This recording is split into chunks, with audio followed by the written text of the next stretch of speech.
प्रगट व्हावे, अभ्यासे प्रगट व्हावे, नाही तरी झाकोनी असावे, प्रगट होनी नासावे, ते बरे नव्हे काही. प्रगट होनी म्हणजे परीक्षेला बसवणी नापास व्हावे, ते बरे नव्हे काही असं वाटतं. मग काय करायला पाहिजे त्यासाठी? परीक्षेला बसायचंच ना, प्रगट व्हायचंच ना, कथेला साथ करायचीच आहे ना. जरा रागांची माहिती करून घेऊ, जरा स्वरांची माहिती करून घेऊ, जरा कालाची माहिती करून घेऊ. याला म्हणतात अभ्यास, याला म्हणतात प्रयत्न. तसं जटायूने प्रयत्न सोडला नाही. पक्षीराज होता, गदा होता, प्रयत्न सोडला नाही जटायू. सोचून रक्त भमाळ केला. कुणाला? रावणाला. विचार करा, एक पक्षी एवढा मोठा रावण माझ्या सीतामाईला घेऊन चाललास, मी तुला सोडणार नाही. पंखाचे फटकारे मारू लागला, सोचीनं रक्तभांबाळ केलं.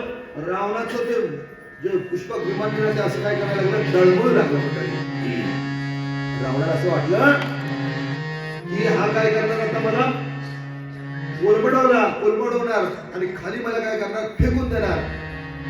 पंखाचा मारा आणि लक्षात आल्यानंतर मग मात्र कमरेला असलेलं खडग रावणानं काढलं. खडग म्हणजे तलवार. आणि फार प्रचंड ताकद असलेला रावण एक सप्तदिशी त्या जटायूच्या पंखावर एक तलवारीचा वार केल्याबरोबर एक पंख तुटून पडला. तरी सुद्धा दुसऱ्या पंखाने त्याचे प्रयत्न चालूच होते. दुसऱ्या पंखाने प्रयत्न चालूच होते. किती चालू होते प्रयत्न?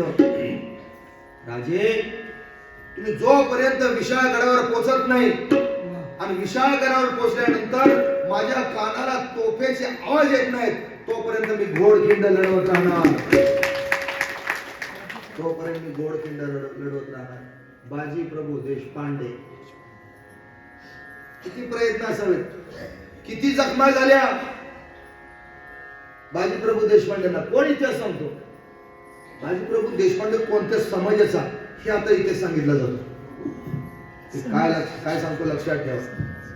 मी काय म्हणतोय, महाराजांना ते पटलं नाही. महाराज म्हणाले, बाजी तुला मी ठेवून जाऊ शकत नाही रे. तुम्ही आहात तर मी आहे, तुम्ही आहात मी आहात तर हे स्वराज्य आहे. पण महाराज काय म्हणला बाजी प्रभू, महाराज लाख मेले तरी चालतील, पण लाखाचा पोशिंदा राहिला पाहिजे. आम्ही लाख आहोत, लाखामधला मी एक आहे. तुम्ही विशाळ गडाकडे खुश करा आणि तुम्ही पोचलात म्हणून तोफा उडवा. तोफाचे बार मी माझ्या कानाने ऐकेन तेव्हा मी काय प्रयत्न, किती प्रयत्न, असे एक नाही अनेक प्रयत्न आपल्या महापुरुषांनी, युगपुरुषांनी, मोठ्या मोठ्या मंडळींनी, संतांनी सगळ्यांनी प्रयत्न केले. याच्यातून आपण धडा शिकला. आता आपण प्रयत्न कुठे करायचा? आता आपल्याला कुठली घोडखिंड लढवली तर बाजी प्रभूने त्या खिंडीला, घोडखिंडीला पावन केले. महाराजांनी त्या खिंडीचं नाव पावनखिंड ठेवलं. आपल्याला कोणत्या खिंडी लढवायचे मला कळत नाही. आपल्याला काय करायचंय? आपल्याला फक्त आपण असलेल्या संसारामध्ये प्रारब्धवादी न राहता, नशीबवादी न राहता, बोळसट न राहता, अंधश्रद्धेत न राहता, अज्ञानी न राहता आपण प्रयत्न करत राहायचंय. निष्ठेनं प्रयत्न करत राहायचं. निष्ठेनं प्रयत्न करताना प्रयत्न करायचा ते कशाने करायचा? कशाच्या अंगाने प्रयत्न करायचा? केवळ आणि केवळ प्रयत्न करायला पण संतांनी सांगितलं, केवळ आणि केवळ नाम गाऊ, नाम नाम